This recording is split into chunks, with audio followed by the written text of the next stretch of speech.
It's Feedback Friday on Thursday. Jazz hands. Yes, I'm doing a special dedicated feedback video to Monday's video where people freaked out at me. Outrage over the Covington High School kids and the old Native American man. Native American is apparently the term in America. Up here, we call them Indigenous Canadians now, though the term changes every 6 months. I wanted to do this instead of one of my free speech series videos because this does touch on free speech and how emotions can get in the way of a consistent position on free speech. And the number, for those of you that actually responded to what I said, what I actually said, either agree or disagree, thank you. Thank you for actually responding to the content of what I said and not having an emotional reaction because I didn't agree 100,000% with your position. That's not a thinking response. That is an emotional response. If someone's going to freak out because you don't agree 100% and start going, you need to watch a 2-hour video, and it wasn't actually a live stream by the time that people were watching it. It was pre-recorded video. It was the same video that image was taken from, shot by, I believe, a bystander, but I could be wrong. And first of all, the idea that someone needs to watch a 2-hour stream of what is essentially just people acting foolishly and yelling at each other, 2 hours of viewing before anybody is entitled to have an opinion. If you're wondering what I'm doing, I just threw a cloth at Midna because she was scratching the couch. But the idea that you need to watch 2 full hours of something to be entitled to an opinion, I'm sorry, that is not a pro-free speech position. People are entitled to opinions by default. And yes, informed opinions are nice things, but people really assumed a lot about what I had and hadn't seen when I made that video, for the record, all the videos this week were made before the students' response had come up. I did not have access to them. I did see portions of the preamble with people yelling things at the kids and this, that, the next thing. People confused me not seeing it for my focus not being on that. And the people that accused me of just buying into the mainstream media narrative, you are just wrong there. You are factually wrong. The mainstream media, as of Sunday night, were pushing a narrative that it was perfectly fine to shame these kids on a national stage because they were not being treated like people. They were being treated as a symptom of the evils of Trumpism. Look, they're wearing MAGA hats and menacing an old Native American man. That was not the position I took. Not at all. I deliberately did not show any footage because I believed that showing footage in the mainstream news just because a clip went viral, they're minors, that's not okay. And I did say that the newsworthiness of that encounter, a completely non-violent encounter, was not sufficiently newsworthy to warrant them splashing it all over the national news. That was not the mainstream narrative. Not at all. Oh, I should do this. This is a bad segue, but I realized I've forgotten it. I'm almost 5 minutes in. Help support this channel. Become a monthly patron. Patreon.com/Leanna K. I'm just trying to get better at that because I suck at promoting the financial elements of my channel. Rough non sequitur aside, the minute people start hitting me with those catchphrases, those, you should educate yourself, you should do more research, you should, it's not, okay, first of all, when you're a journalist, it's not research, okay? It is not research. It is fact gathering. It is news gathering.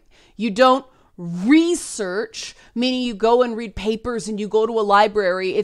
You are fact gathering. So please get your terminology right. If you want to seem to have an informed opinion, you research something for a paper, something for school, in academia.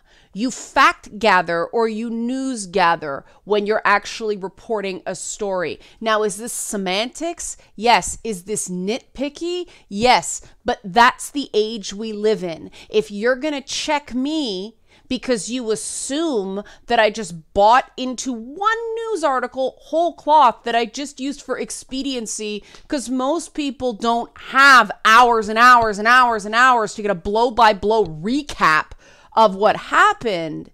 If you think that is the only thing I read, you're just wrong. You are uninformed. So I can't do anything about that. The day that I made that video, the reason I made that video is I had put up some stuff on Saturday. Saturday was the march and when it actually happened, right? I think. But on Saturday, I watched the whole thing unfold with the BuzzFeed thing, and then the women's march, and then they glossed over accusations of anti-Semitism there. And I believe I said on the video, I'm confused because I started recording and then I wasn't sure I'd gotten a couple facts accurate. I couldn't be certain of certain things, so I stopped and re-recorded, and I don't know if which version contained what. But I do believe I said that I thought that the media overreacted and only saw this story as more newsworthy as it was because they were trying to force some embarrassment stuff off the, out of the top story territory.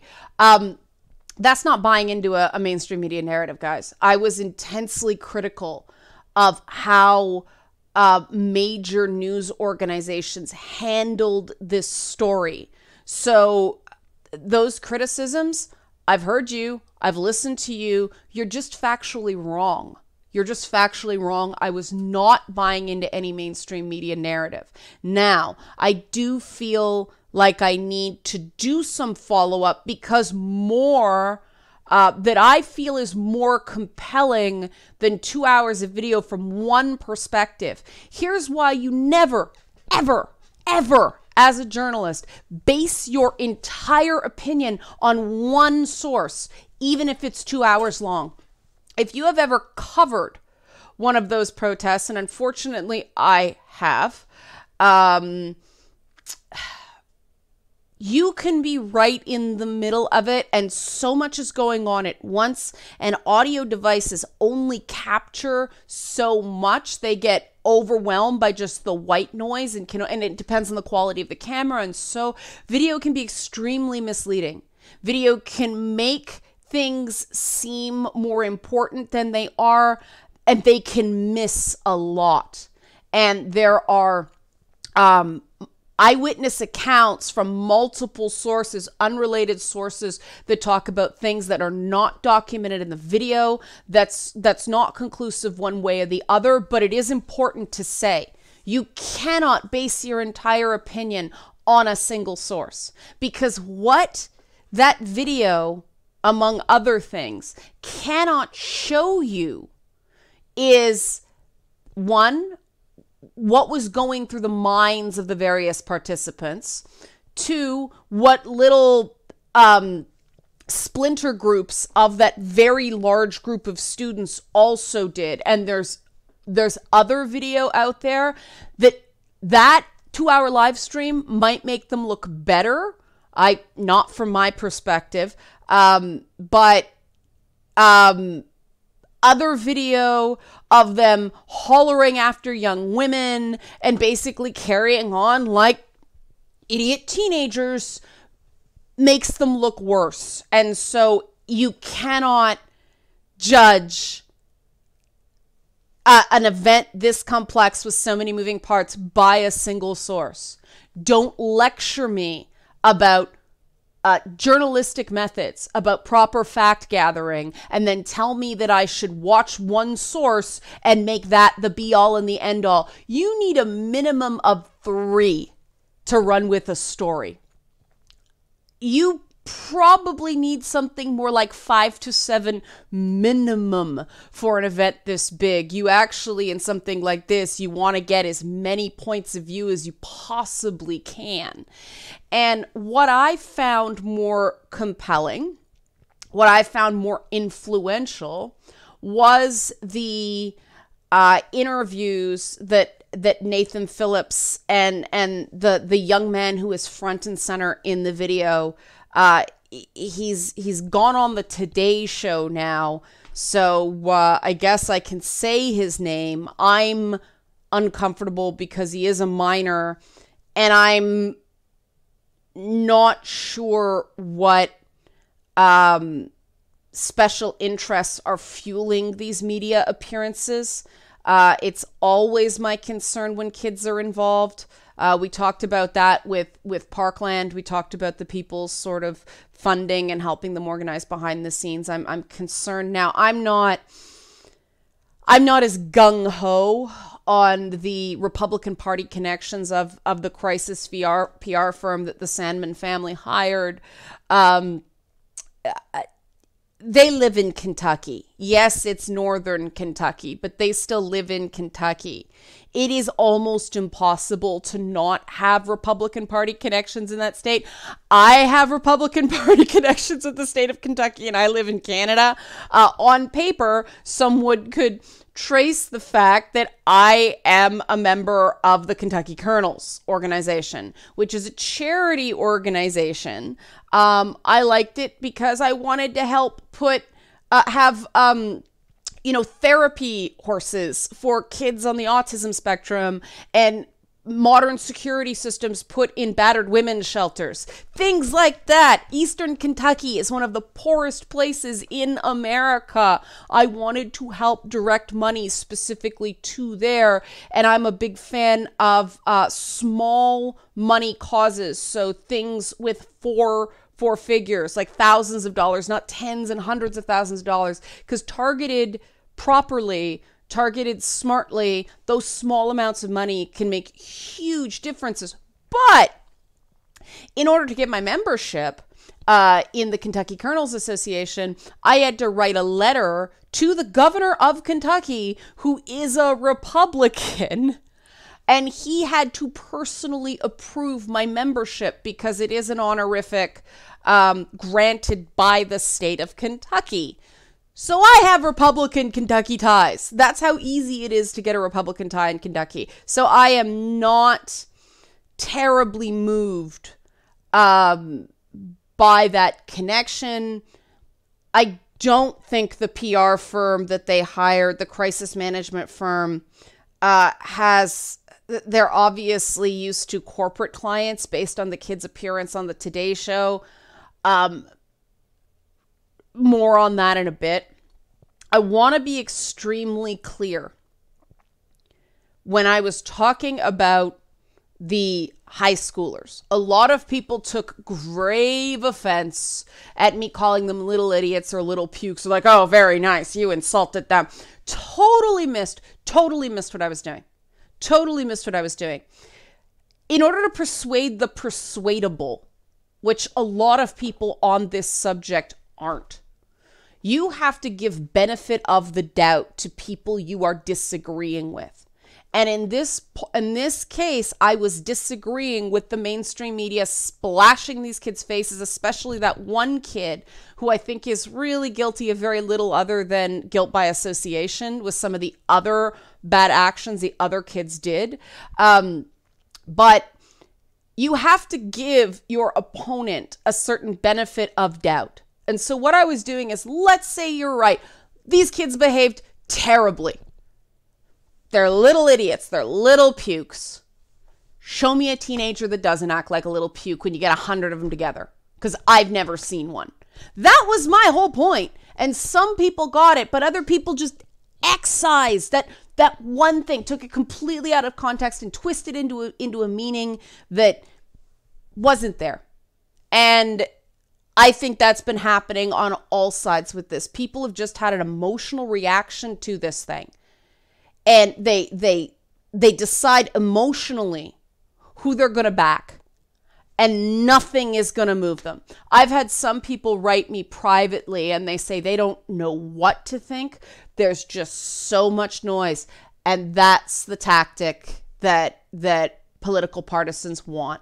They want people to just tune out because then nothing changes and they can do what they want without a whole lot of public scrutiny. And I have a big problem with that. But for people who are persuadable, here's my ongoing opinion based on the news sources that have come up since Sunday night. And I've done a lot of consultation with experts and of various kinds. I'm not going to get into it because it's a waste of time, but I have done my fact gathering here, okay?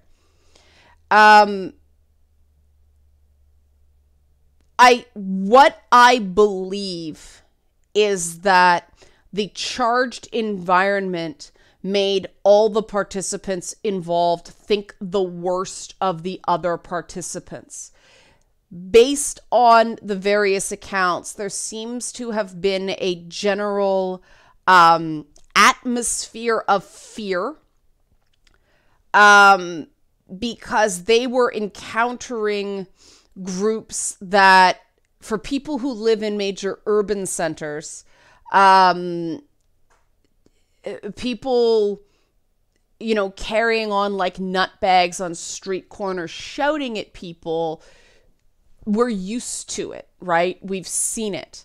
To a bunch of private Catholic high schoolers, they're not used to being bellowed at by zealots, okay? And I'm not using the name of that group because I personally believe that any mention of them promotes them. There is no such thing as negative attention for a group that fringe, which is why they carry on that way. They try to bait people into responses by saying horrendous things that should not be said to minors, to get them to react, and then they get media attention. It's a very effective tactic. I will not engage with it. But let's start with Nathan Phillips, the Native American elder first. His comments about his state of mind at that moment of the stare down between him and the kid, those have remained consistent. He has told different stories to different media outlets about what led up to that. Now, that's a red flag. It may be nothing. It may be nothing based on, I think he really misread how threatening that group of teenagers was. I see the reasons for it. The guy may have some PTSD and was a little hypervigilant. I don't know. It's very possible based on his background, especially in the foster system. And I cannot confirm he was in the foster system. That's just sort of what I know right now.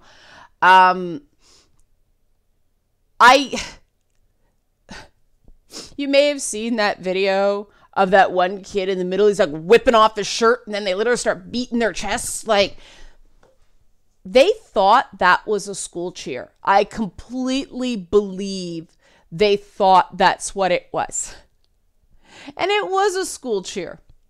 But it was a school cheer that was an appropriated Maori war dance. It was the same freaking thing that Jason Momoa did at the Aquaman premiere. And so someone who is more aware of what that dance means, but isn't aware of the practices of predominantly white private Catholic high schools, is going to see that as much more aggressive as the kids intended. And this is where I go, you are a bunch of little idiots. You are, one kid's whipping off his shirt and literally beating his chest. Like, what are you doing? You're being a teenager. That's what you're doing. Now, it just shows sort of the bubble, the echo chamber that these kids live in, where the main kid said with absolute certainty on the Today Show that the school does not condone racism, except appropriating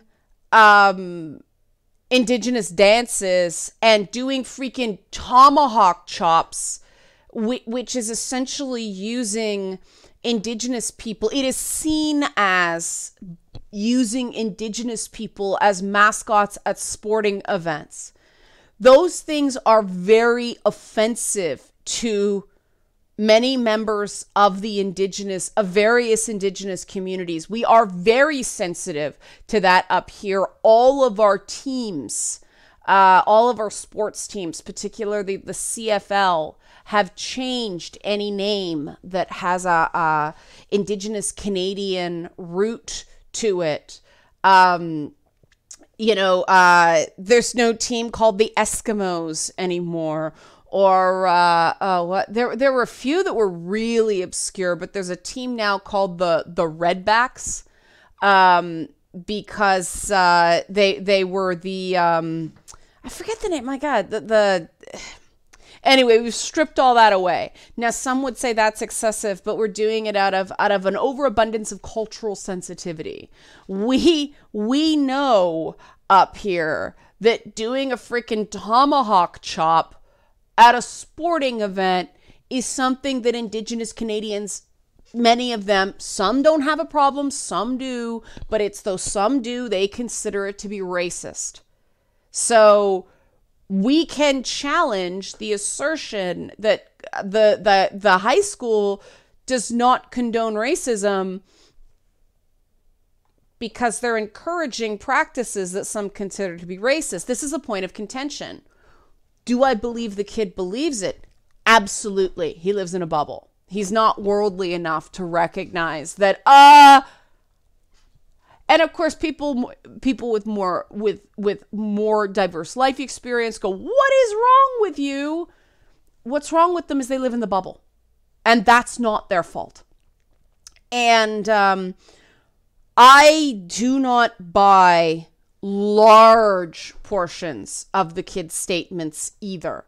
They are crafted. They have been filtered through so many PR people. That kid looked like he was recording a hostage video on the Today Show. He was reciting stuff. His vocabulary was odd coming out of the mouth of a high school junior. It sounded like CEO speak. It was too precise. And he barely blinked. He was staring at, who was the interviewer? Savannah Guthrie? He was staring at her like, and that apparently is an indication that the person is watching the other person like a hawk, seeing any sign that they're not being believed. Now, there can be a lot of different reasons for that, but the kid was, if you look at Nathan Phillips, the elder, if you look at his interviews, when he describes that moment, granted, he's just a much better storyteller. He has more years under his belt. He's more comfortable in front of a camera. But he's looking around and you can see him recalling the event as opposed to reciting a script he's been given. That means it's much more likely that he's telling the truth in that moment. The kid doesn't have any of that now. In the kid's defense, the Nathan Phillips interviews were 3 or 4 of them were done that day, like in the immediate aftermath where it was fresher. The kid didn't get on camera by his own choosing until It had already been through a PR company and crisis and all that stuff. So he's farther away. It's going to seem less authentic. What I do believe is that the old man was scared in that moment and the kid was scared in that moment. And that is absolutely human. I absolutely believe that the kid had that look on his face because he was just scared and didn't know what to do. That seems completely truthful, completely logical. Anyone in that situation would be completely freaked out. He did not sign up for that. And I do really think it's unfair. Now, I did say that once you splash his face in his high school all over the media, doxing's practically inevitable. And within 2 hours of me uploading that video, the kid and his family got doxed. And not only did they get doxed, but other kids who didn't even go to the school, who just had a passing resemblance to the kid, got doxed as well. And this is why I think it never should have been a mainstream news story. It was a viral video. Viral videos, by their very nature, do not have context. And people read a lot into it. Many adults seem to have a really odd perception of what teenagers are capable of and why they do what they do. And teenagers go out of their way to tell these adults what they think they want to hear. And that's what I get when the kid is saying, he said a prayer. And like, please, like, no. Yeah, he was probably going, oh, dear God, please get me out of here. Oh, God, please. Like, I don't buy the little angel routine that was in that statement. I don't need to. I don't think that, the kid needs to be a saint. I think he got a raw deal because he is a normal, average kid of his circumstances and life experience.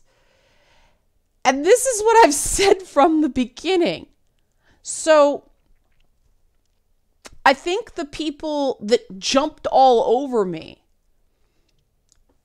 should take a moment. You challenge me to do more research without asking what I'd done in the first place. But I'm challenging you to go back and think, why did you react the way you did? Why did you come down on me so hard? When, I was talking about things like the over-punishment of adolescent boys in our culture and whether we need to start street-proofing, young white men, because they are targets in today's media landscape. All of that stuff seemed to blow right by you. And you morphed what I was saying into a lot of things it wasn't. And I have spent a lot of time thinking about how did people get where they got? It wasn't based on what I said. It was based on the charge they came into the conversation with. It was kind of funny that people actually attempted the Khajiit did nothing wrong, Khajiit is innocent defense with these high schoolers. Because the thing about Khajiit did nothing wrong is when Khajiit says that, Khajiit damn well did it. And I'm sorry, there's not the main kid, not the kid who was standing there, but his schoolmates were behaving less than ideally with the tomahawk chops and the taunts and just hooting and hollering like teenagers do. There was a lack of decorum, let's say. We can get into, I don't want to, but there's a discussion to be made about whether or not wearing MAGA hats is in and of itself provocation. Apparently the main kid had just bought that hat today, which again, peer pressure going on. He's not a diehard Trump supporter. He just wanted to do what his buddies were doing. Totally normal teenage behavior, like I said. But the reason I don't want to get into the MAGA hat thing is because I'm not American. And to me, this just seems like the Confederate flag debate with a new symbol that I lived in the South, but I don't live in the South anymore. And we have a very different way of handling these things up here in Canada. And so it's not a perspective I understand. What I will say is I see both sides of the argument that Donald Trump was the Republican candidate for president, wearing hats or shirts or whatever that support the Republican candidate. It's just a political statement. It is not necessarily considered a provocation by the wearer. Now, Trump is not just any Republican candidate, obviously. He's made some very contentious statements that have made a lot of people feel extremely under threat in their own country, rightly or wrongly. Whether that's whether they have grounds or not is not the same as recognizing that they sincerely have that feeling. And so people who have that feeling, much like when they see a Confederate flag, they feel less comfortable. I'll put it lightly. There are two sides. And what I've noticed, and this is where I'm going to wrap up, the elder, the Native American elder, is saying he doesn't blame the kids, he wants to talk. The kid is saying he'd like to talk to the elder. There was footage from outside the high school, the Covington High School, of an adult man in a MAGA hat and a Native American man talking. They shake hands. They agree to talk later. The school is closed, by the way, for safety reasons. And oh my God, America. I remember my mother when I was a kid talking about how she never quite felt safe while we were living in the States. And I was too young to really understand what she meant by that now. And now I'm starting to wonder if this is what she meant by it. Americans just seem terrified of people who are American but who look different or sound different or whatever. Growing up in a very multicultural part of a very multicultural city, I can't relate. And I have to accept that I can't relate and just listen when people talk about it. But, they're talking. They're learning from each other. The dialogue has begun. I'd like the rest of the country, the rest of the people fighting about this, to maybe follow their example and stop just screaming at each other and trying to rip people apart and saying that people shouldn't voice their opinions anymore because it's too dangerous. Are you listening to yourself? I think that the high school junior and the old man, but I want to give notable praise to this high school junior right now, are behaving more maturely than the grown-ass people freaking out over this. I mean, I am becoming less... I am not a fan of Chris Hayes on MSNBC. I am becoming less and less tolerant of him the more he talks. He is best when he can do a town hall and just agree with everything every speaker says. That's what he's good at.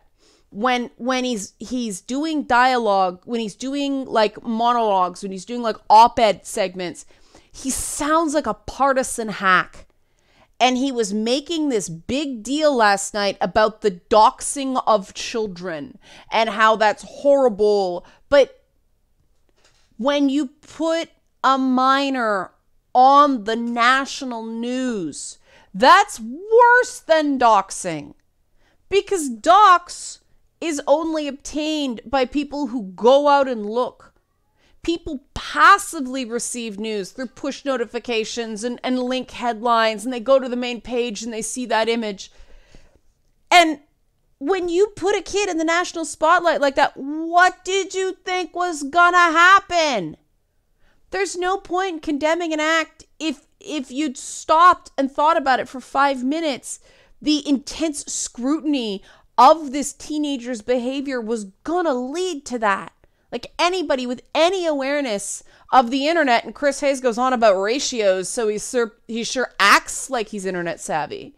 Someone who's internet savvy should know you shine any critical light on a person, doxing follows. That's the world we live in.